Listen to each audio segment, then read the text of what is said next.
नमस्कार. परीस फाउंडेशनच्या या खास कार्यक्रमात तुम्हा सगळ्यांचं खूप खूप स्वागत. आज आपण एका अशा अनुभवावर बोलणार आहोत जो आपल्यापैकी जवळजवळ प्रत्येकाने कधी ना कधीतरी घेतलाच असेल. जरा विचार करा, तुम्ही एखाद्या पार्टीत किंवा कार्यक्रमात आहात. मस्त वातावरण आहे, गप्पा सुरू आहेत, सगळंच छान चाललंय. आणि नेमकं त्याच वेळी तुमचं लक्ष जातं की अरे, आपल्या शर्टवर जेवताना काहीतरी सांडलंय, एक छोटासा डाग पडलाय. आणि झालं. त्याच क्षणी डोक्यात विचारांचं वादळ सुरू होतं. किंवा मग असं वाटतं की अरे देवा, माझे केस किती विस्कटले आहेत. आणि बस, त्या एका क्षणात सगळी मजाच संपून जाते. असं वाटायला लागतं की आता त्या खोलीतला प्रत्येक जण फक्त आणि फक्त माझ्याकडेच बघतोय आणि माझ्या या चुकीवर मनातल्या मनात हसतोय. पण थांबा, ही जी भावना आहे ना, की जणू काही एक मोठाच्या मोठा स्पॉटलाईट थेट आपल्यावरच रोखलेला आहे, याला मानसशास्त्रामध्ये खास नाव दिलेलं आहे. आणि ते नाव आहे स्पॉटलाईट इफेक्ट. सोप्या भाषेत सांगायचं तर स्पॉटलाईट इफेक्ट म्हणजे असा समज की आपल्या वागण्या बोलण्याकडे, आपल्या दिसण्याकडे किंवा आपल्याकडून झालेल्या लहान सहान चुकांकडे लोकांचं खूप जास्त लक्ष आहे. पण खरं सांगू, प्रत्यक्षात तसं काहीच नसतं. हा आपल्या मनाचाच एक खेळ असतो. आता प्रश्न येतो की असं होतं तरी का? याचं मूळ आहे आपल्या मेंदूच्या एका सवयीमध्ये. बघा, आपला मेंदू स्वतःलाच या सगळ्या जगाचा केंद्रबिंदू समजतो. आपण प्रत्येक गोष्ट आपल्याच नजरेतून बघतो ना, त्यामुळे आपल्याला असं वाटून जातं की बाकीचे लोकसुद्धा आपल्याकडे तितक्याच बारकाईने बघत असणार. हे ऐकायला तर एकदम पटतंय. पण याचा काही ठोस पुरावा आहे का? म्हणजे खरंच असं घडतं की ही फक्त एक कल्पना आहे? हो, नक्कीच पुरावा आहे. चला तर मग तो काय आहे ते पाहूया. अमेरिकेच्या कॉर्नेल युनिव्हर्सिटीमध्ये थॉमस गिलोविच नावाच्या एका संशोधकाने एक खूप इंटरेस्टिंग प्रयोग केला. त्यांनी काय केलं, काही विद्यार्थ्यांना एक जरा विचित्र, लाजिरवाणा चित्र असलेला टी शर्ट घालायला लावला आणि वर्गात पाठवलं. आता त्या विद्यार्थ्यांना काय वाटलं असेल? त्यांना वाटलं की वर्गातल्या कमीत कमी 50% लोकांचं लक्ष आपल्या टी शर्टकडे गेलं असेल. पण खरी गंमत तर पुढे आहे. जेव्हा तपासलं गेलं तेव्हा प्रत्यक्षात काय घडलं असेल? काही अंदाज? फक्त 20% लोकांच्याच तो टी शर्ट नजरेस पडला होता. याचा अर्थ काय? की आपण जेवढा विचार करतो त्याच्या निम्म्यापेक्षाही कमी लोक आपल्याकडे खरं तर लक्ष देत असतात. आणि हाच स्पॉटलाईट इफेक्ट आपल्या भारतात तर आणखीनच तीव्रतेने जाणवतो.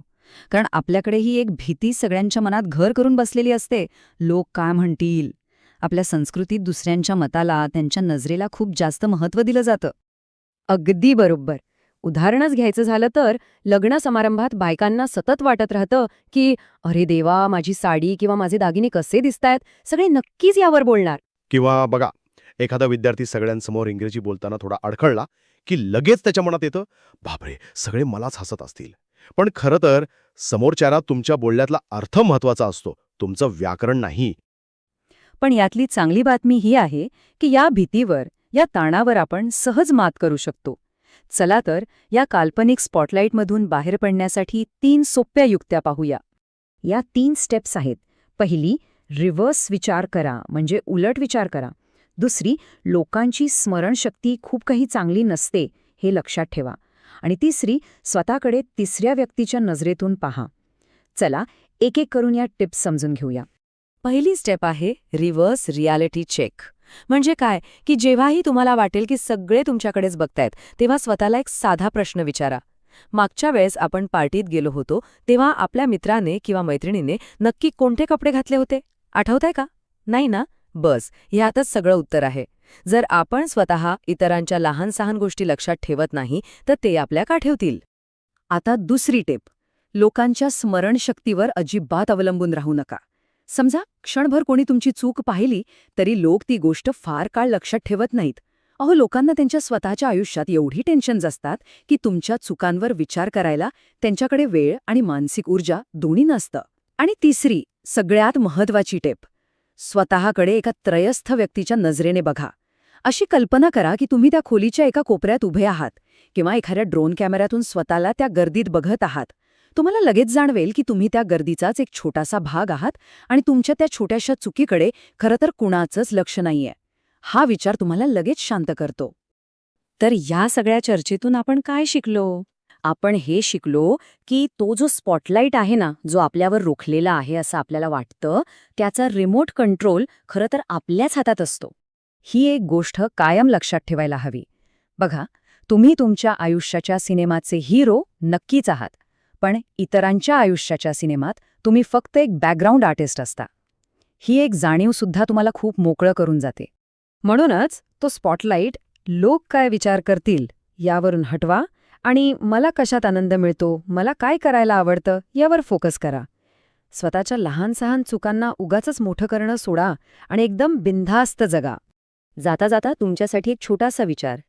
कधी असा विचार केलाय की या काल्पनिक प्रेक्षकांच्या भीतीमुळे, म्हणजे लोक काय म्हणतील या भीतीने, तुम्ही एखादी मोठी संधी गमावली आहे का? यावर एकदा नक्की विचार करून बघा. हे असे मनाचे खेळ समजून घेतले की आयुष्य खरंच खूप सोपं होऊन जातं. ही महत्त्वपूर्ण माहिती तुमच्यापर्यंत पोचवली आहे डॉक्टर अजित पाटील, मानसतज्ञ यांनी. तुम्हाला अधिक माहिती हवी असल्यास तुम्ही त्यांना दिलेल्या नंबरवर संपर्क साधू शकता. परिस फाउंडेशनच्या वतीने तुम्हा सर्वांचे आभार. मनाचे खेळ, परिस फाउंडेशन.